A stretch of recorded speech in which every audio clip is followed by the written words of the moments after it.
Aujourd'hui, vous allez réaliser une fiche avec OpenOffice Writer, le traitement de texte d'OpenOffice. Sur cette fiche, vous aurez à trouver de quoi est constitué un VTT pour enfants. Allez, c'est parti. On commence par aller sur notre site internet. Donc les mots-clés, SYNGAP Techno. Le premier lien est le bon. Et ensuite, on va sur le site Sciences et Technologies 6e.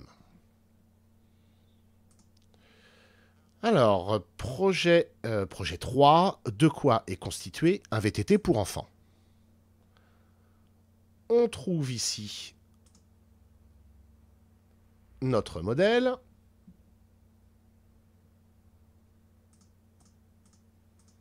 Alors, il y a plusieurs parties. D'abord, il y a un titre, donc de quoi est constitué un VTT pour enfants. Premièrement, le dessin d'ensemble du VTT pour enfants est donné. Les éléments sont repérés par un numéro. Vous avez ici un dessin d'ensemble avec donc des repères. Il y en a 12 pour 12 éléments. Cette image, je vous la donnerai. Vous aurez à la mettre dans le document de traitement de texte. Et puis enfin, deuxièmement, une liste. En fait, ça s'appelle une nomenclature. C'est la liste des éléments qui constituent le VTT pour enfants. Donc ça sera sous la forme d'un tableau de 3 colonnes et puis de quelques lignes. Voilà, donc on démarre d'abord par le démarrage du traitement de texte d'OpenOffice, OpenOffice Writer.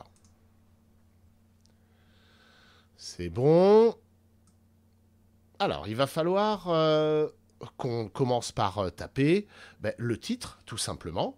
Alors, questionnement, par exemple. On tape au clavier. 2 points. De quoi est constitué un VTT pour enfants. Alors, attention, on pense à mettre un espace avant le point d'interrogation. J'en profite tout de suite pour vous faire remarquer que j'ai mis un espace avant les 2 points et un espace après. Un espace avant le point d'interrogation. Évidemment, dans ce cas-là, pas d'espace après, parce qu'il n'y a rien du tout. Donc là, j'appuie sur la touche Entrée pour passer à la ligne. Je continue de taper mon texte. Ce n'est pas du tout le moment de penser à la présentation. On s'intéresse dans un premier temps uniquement au texte. On fait attention aux espaces, on fait attention à l'orthographe. Donc le dessin d'ensemble du VTT pour enfants est donné. On met un point. On met un espace toujours après le point. Les éléments sont repérés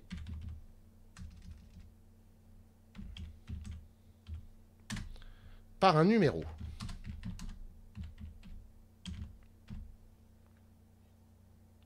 On va mettre 2 points. On n'oublie pas de mettre un espace avant les 2 points. On passe à la ligne. À cet endroit, on mettra l'image, le dessin d'ensemble du VTT. Je continue de taper seulement le texte. Deuxièmement, recopier et compléter avec soin la nomenclature. Voilà. Donc là, on a tapé le texte, on s'est simplement occupé de faire attention à l'orthographe, au français, à la syntaxe et aux espaces qui vont avec la ponctuation. À ce propos, comment mettre et où mettre des espaces avec la ponctuation? Il y a une règle très simple à se rappeler. Je vous la montre. En fait, on peut considérer qu'il y a 2 types de signes de ponctuation. Il y a d'un côté les signes de ponctuation simples. Donc les signes de ponctuation simples, eh bien, ce sont les signes de ponctuation qui nécessitent, on va dire, seulement une ligne pour être écrit. C'est le point, la virgule ou les points de suspension.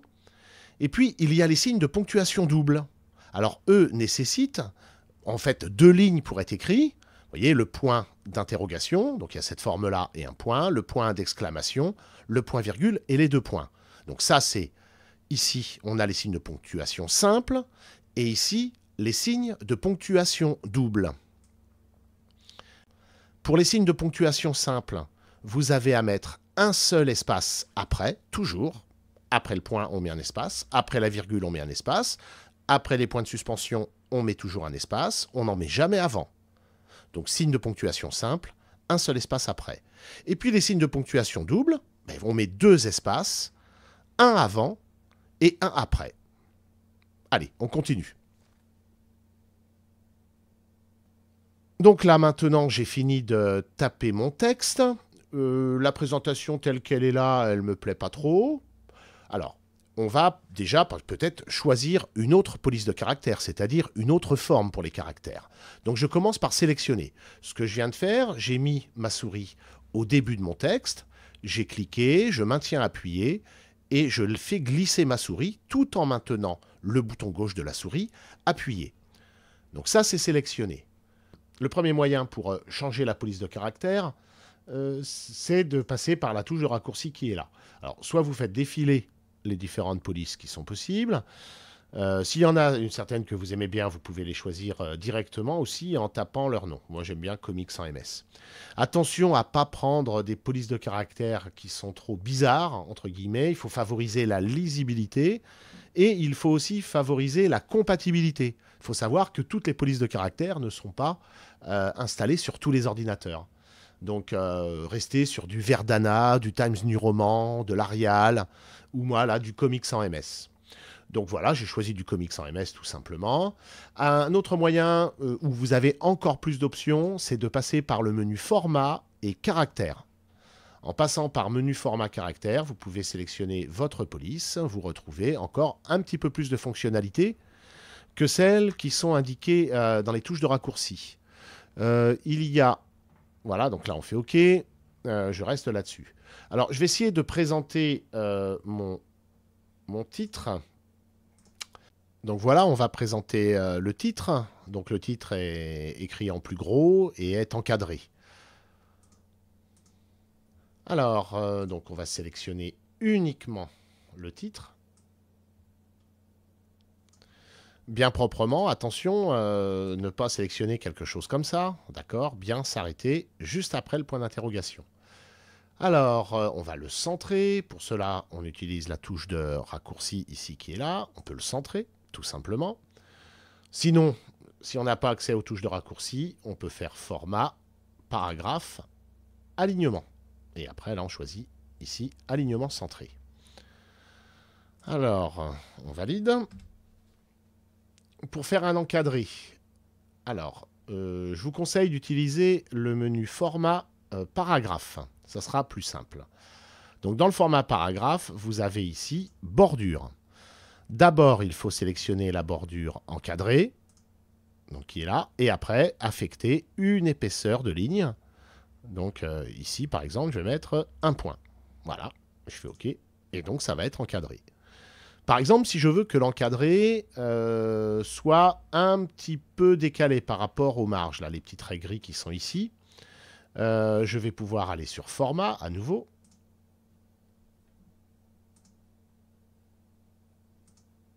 Paragraphe. Et là, cette fois-ci, je vais aller à la partie retrait et espacement. Donc, on peut mettre un petit peu de retrait avant le texte. Par exemple, je vais mettre 1 cm. Donc, je tape au clavier 1 cm. Je me place ici. Je sélectionne tout avec ma souris. Et je mets 1 cm. Regardons ce que ça fait. Je valide. Et voilà. Donc, ça a décalé. Ça a fait un retrait avant le texte et un petit retrait ici après le texte. Je peux agrandir légèrement le titre. Voilà. En ce qui concerne le premièrement et le deuxièmement, je peux tout simplement les souligner. Voilà, je sélectionne et je fais la même chose. Alors, ce qu'on aimerait bien mettre, c'est ici, à cet endroit, l'image du dessin d'ensemble du VTT. Alors, cette image, on va aller la chercher sur notre site internet. Donc, elle est ici. Il suffit de cliquer sur l'image, attendre un petit peu, Alors, l'image se place à cet endroit-là, dans mon navigateur, dans la barre de téléchargement. Et donc, je vais ouvrir. Je vais regarder si c'est bien ça. Voilà. Donc, ce que je fais ensuite, je vais aller enregistrer ce fichier pour après pouvoir le mettre dans mon document de traitement de texte. Donc, je fais Fichier, effectuer une copie. Je choisis le dossier dans lequel je veux mettre cette image. Alors, je vais aller sur H2 points. Je vais aller sur Sciences et technologies. Je fais double-clic. Et là, je vais créer un nouveau dossier que je vais appeler Projet 4. Je valide. Je vais maintenant à l'intérieur de ce dossier par un double-clic. Et je vais tout simplement l'appeler... bon, je peux laisser le nom qui m'est donné, hein, sinon je l'appelle Vignette VTT. Et je valide. Je vais aller ensuite insérer cette image pour la mettre ici. Alors pour cela, je clique à l'endroit où je veux insérer l'image et je vais faire insertion, image, puis à partir d'un fichier. Donc insertion, image, à partir d'un fichier. Je vais à l'endroit où j'ai enregistré mon image. Donc moi en l'occurrence c'était H2 points, Sciences et technologies, projet 4 et vignette VTT. Je fais un double-clic sur le fichier. Voilà, je peux m'éloigner un petit peu pour y voir plus clair. Donc je peux utiliser, vous voyez, là vous avez le moins pour s'éloigner. Voilà. Alors là, mon image, elle est un petit peu grande par rapport au modèle que j'ai. Alors attention, la réduire, c'est très simple, hein. Il suffit d'aller chercher une des poignées vertes de l'image, hein, de maintenir cliqué. Le problème, c'est que si on fait comme ça, on va la déformer. Alors pour éviter de la déformer, avec OpenOffice Writer, avec le traitement de texte d'OpenOffice, il suffit de venir choisir une poignée, peu importe laquelle, d'appuyer sur la touche Shift. Alors la touche Shift, à mon clavier, c'est la flèche vers le haut qui me permet de faire des majuscules. Il y en a une à gauche de mon clavier et une à droite de mon clavier, juste sous la touche Entrée. Donc j'appuie sur cette touche, je maintiens appuyé cette touche, je prends donc la poignée d'angle, ou une poignée, peu importe, et je réduis. Vous voyez, je réduis ou j'agrandis tout en conservant les proportions. Donc je la réduis suffisamment, voilà, dans un premier temps. Voilà, elle paraît peut-être un petit peu petite pour le moment, mais je verrai une fois que j'aurai fait mon tableau, ma nomenclature. Ensuite, si je regarde mon modèle, donc il faut que je crée un tableau. Alors dans ce tableau, je vais avoir 3 colonnes et je vais avoir une plus 12, je vais avoir 13 lignes. Donc je reviens sur mon traitement de texte, je me place à l'endroit où je veux mettre mon tableau. Donc je saute une ligne, j'appuie sur la touche Entrée, je peux en sauter une autre, et je vais aller sur le menu Insertion, Tableau. Et là, je vais définir mon nombre de colonnes. Souvenez-vous, il y a 3 colonnes et il y avait 13 lignes. Donc, je valide et j'ai créé mon tableau.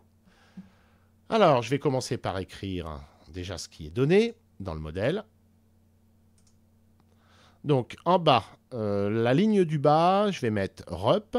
Donc, c'est pour le repère. On mettra dans cette colonne les repères qui sont sur le dessin d'ensemble. La colonne NB, vous connaissez, c'est le nombre d'éléments. Et la désignation, c'est le nom de l'élément. Donc, je retourne sur mon traitement de texte. Je me place dans la première colonne, la première ligne du bas. Et j'écris rep, repère, point. Je passe sur la colonne d'à côté, NB, pour nombre, et la colonne d'à côté, désignation. Alors, je vais me rapprocher un petit peu pour y voir plus clair.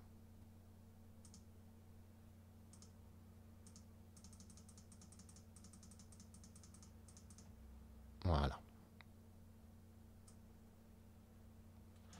Alors, la colonne repère, ben, elle n'a pas besoin d'être aussi large que ça, hein. Et la colonne nombre non plus. Par contre, la colonne désignation, il va falloir qu'elle prenne le reste de l'espace. Alors, je me place entre deux colonnes, j'appuie sur le bouton gauche de la souris et je décale pour diminuer la largeur d'une colonne. Voilà. J'aimerais que ça se soit placé au centre de ma colonne. Voilà. Comme c'est des têtes de colonne, je peux mettre un petit caractère gras. Alors, le premier repère. Le premier repère, si je regarde le modèle, donc c'est le repère numéro 1, c'est l'élément qui est ici. Donc c'est le cadre. Repère numéro 1, nombre 1 et désignation cadre. Je sélectionne, ben, tout simplement, je vais peut-être sélectionner l'ensemble de mon tableau et je vais lui indiquer de tout centrer. Avant d'aller plus loin, il est temps d'enregistrer le fichier pour le sauvegarder. Donc pour cela, vous faites Fichier, Enregistrer sous. Vous vous placez dans le dossier, dans le lecteur H2. Dans le dossier Sciences et Technologies, dans le dossier Projet 4. Et vous l'appelez Nomenclature VTT.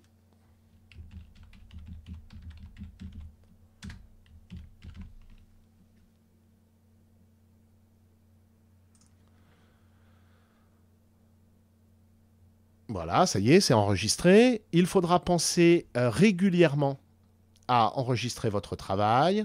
Et lorsque vous aurez terminé, vous penserez bien à mettre votre nom, votre prénom et votre classe avant d'imprimer. Voilà, bon courage et puis bon travail.